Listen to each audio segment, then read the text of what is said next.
Oke, sekarang kita masuk ke bab 4. Nah, bab 4 ini silahkan persiapkan konsentrasi kalian ya, karena kita akan belajar mencatat dan membukukan perusahaan jasa gitu ya. Yang pertama kita akan belajar tentang jurnal umum dulu, kita fokus ke jurnal umum.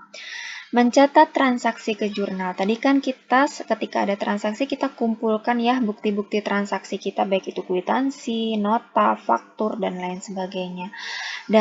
Dan mencatat transaksi ke jurnal ini, yang perlu kalian ingat adalah ini sangat penting sekali. Ini adalah akun-akunnya, ini adalah keterangan debit dan kreditnya. Gini bacanya ya. Aktiva itu kan harta ya. Tadi di video sebelumnya kalian sudah belajar, sudah ustazah berikan catatan tentang apa saja yang masuk aktiva, apa saja yang masuk kewajiban, apa saja yang masuk modal, ya, apa saja pendapatan dan apa saja beban. Jadi silahkan nanti yang masuk aktiva itu apa saja gitu. Jadi kalau aktiva, harta kita, kalau dia bertambah, maka dia saldonya akan berada di debit. Kalau dia berkurang, dia akan masuk kredit. Misal, kalian belanja nih. Kalau misalnya kalian belanja perlengkapan gitu ya. Kalau kalian belanja perlengkapan, otomatis kas kalian bertambah atau berkurang. Kalau kalian belanja perlengkapan secara tunai, kas kalian, uang tunai kalian otomatis berkurang. Kalau uang kasnya berkurang, kas itu kan aktiva ya, maka dia akan berada di posisi kredit. Sementara aktivanya tadi kan dari transaksi tadi kalian beli perlengkapan ya, berarti yang timbul adalah kas, akun kas, dan juga akun perlengkapan. Perlengkapannya bertambah atau berkurang kalian beli? Bertambah. Karena bertambah, maka masuknya di debit. Perlu diingat, setiap transaksi itu akan menimbulkan minimal 2 akun. Minimal 2 akun ya, dan dia pasti berseberangan. Kalau salah satunya berada di debit, maka satunya lagi akan berada di kredit. Bisa nggak Ustazah kalau misalnya dua-duanya di debit atau dua-duanya di kredit? Tidak bisa, karena salah satunya, karena pasti berseberangan ya, karena kita nanti akan mencari keseimbangan. Ingat, akuntansi itu harus seimbang. Kalau dalam transaksi, bisa jadi juga dia menimbulkan 3 akun atau lebih ya, 2 akun atau lebih, minimal 2, bisa lebih gitu ya. Jadi nanti perlu diperhatikan dalam setiap transaksi, kalian analisis dulu kira-kira menimbulkan berapa akun gitu ya. Terus akun itu bertambah atau berkurang. Kalau bertambah masuk di mana, kalau berkurang masuk di mana gitu ya. Akumulasi penyusutan. Akumulasi penyusutan ini adalah biasanya dia di barang-barang yang tetap. Kayak misalnya gini. Kita beli meja gitu ya. Meja itu kan peralatan ya, karena usia pakainya lebih dari 1 tahun gitu ya. Misalnya umur pakai meja itu diperkirakan adalah 5 tahun. Ketika kalian beli, harga meja itu adalah 5 juta. Nah, setiap tahun, meskipun misalnya lebih dari 5 tahun masih bisa dipakai, tapi setiap tahun harus kalian sisihkan. Jadi cara menghitungnya gini, harganya kan 5 juta ya. Terus umur pakainya diperkirakan 5 tahun, maka 5 juta dibagi 5 tahun. Artinya setiap tahun menyusut sebesar 1 juta gitu ya. Nah, kalau dia setiap menyusut, itu masuknya di debit gitu ya.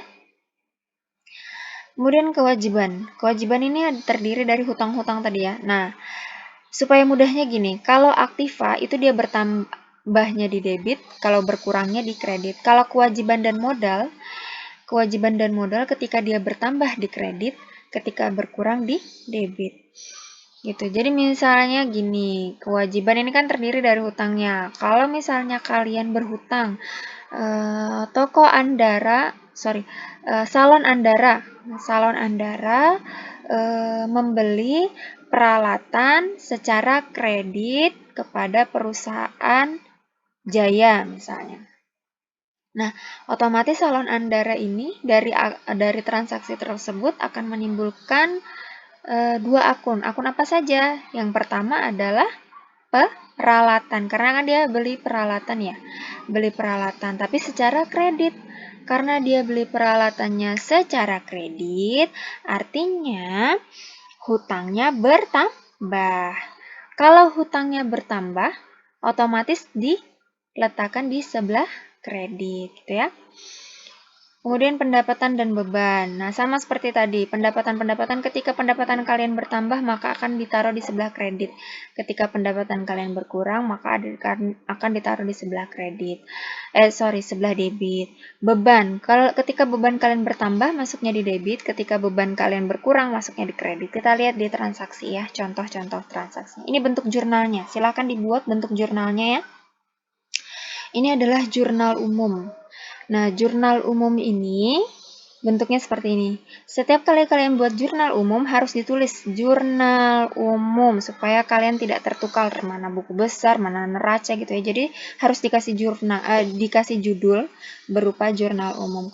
Kemudian nama perusahaannya, misalnya Salon Andara, kemudian mungkin Bengkel Jaya, dan lain sebagainya. Tahunnya ditulis tahun berapa ya. Kemudian ini dalam ribuan rupiah, maksudnya gini, ketika transaksi kalian 10 juta, maka 3 nol di belakang dihilangkan saja, jadi 10.000 gitu tulisnya di sini. Tujuannya apa? Supaya meringkas, tidak terlalu banyak nanti yang kalian hitung gitu ya. Kita lanjut. Nah, ini saldo. Saldo di sini harus seimbang. Kalau di sebelah sini 10 juta, sini juga harus 10 juta. Kalau tidak seimbang artinya ada kesalahan pencatatan. Kita lanjut ya. Contoh transaksi, ini untuk memudahkan kalian ya. Contoh transaksi yang berkaitan dengan aktiva dan hutang. Sebenarnya transaksi ini banyak sekali, tidak bisa hanya dibatasi dengan contoh-contoh ini saja ya. Nanti kalian akan menemukan transaksi akan menghasilkan mungkin 3, 4, atau 5 akun gitu. Tapi untuk sekarang, untuk awal-awal kita akan belajar transaksi yang hanya akan menghasilkan 2 akun saja gitu ya.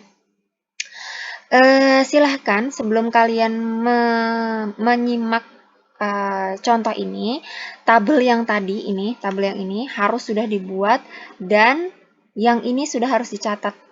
Tujuannya apa? Supaya kalian ngerti, oh ketika aktiva bertambah masuknya di sebelah debit, ketika aktivanya berkurang masuknya di sebelah kredit gitu ya.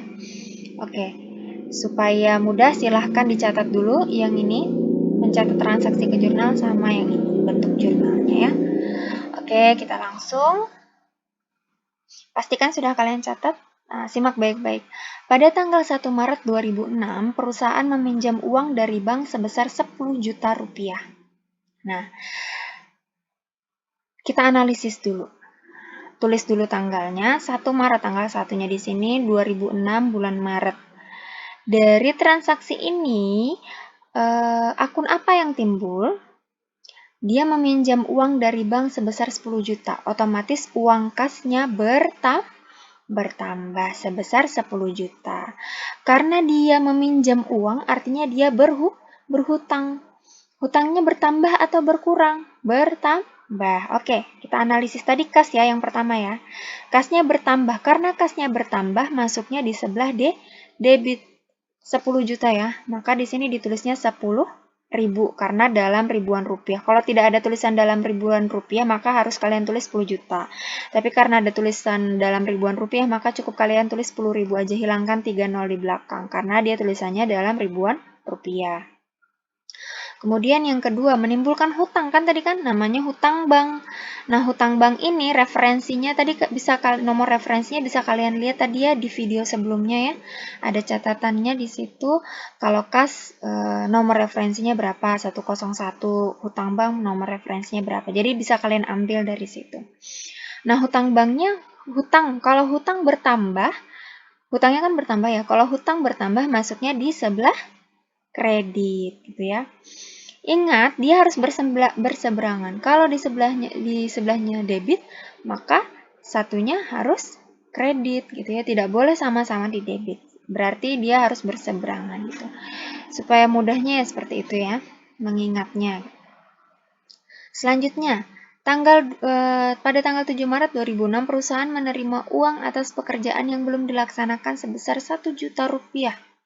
Nah, dari transaksi ini, kita bisa mengambil kesimpulan bahwa akun yang timbul adalah menerima uang atas pekerjaan yang belum diselesaikan. Dia menerima uang, berarti uang kasnya bertambah. Kas bertambah sebesar 1 juta. Tulis aja di sini 1000. Kemudian, karena dia menerima uang atas pekerjaan yang belum dilaksanakan, artinya dia menerima pendapatan dibayar di muka. Pendapatan dibayar di muka ini adalah hutang, ya. Kalau dia menerima pendapatan dibayar di muka, artinya kan dia belum melakukan pekerjaan, berarti dia berhutang masih, ya. Hutang kalau bertambah masuknya di sebelah kredit. Ini debit, ini kredit, ya. Sebelah sini debit, sebelah sini kredit. Nomor referensinya sama, bisa kalian lihat di video sebelumnya.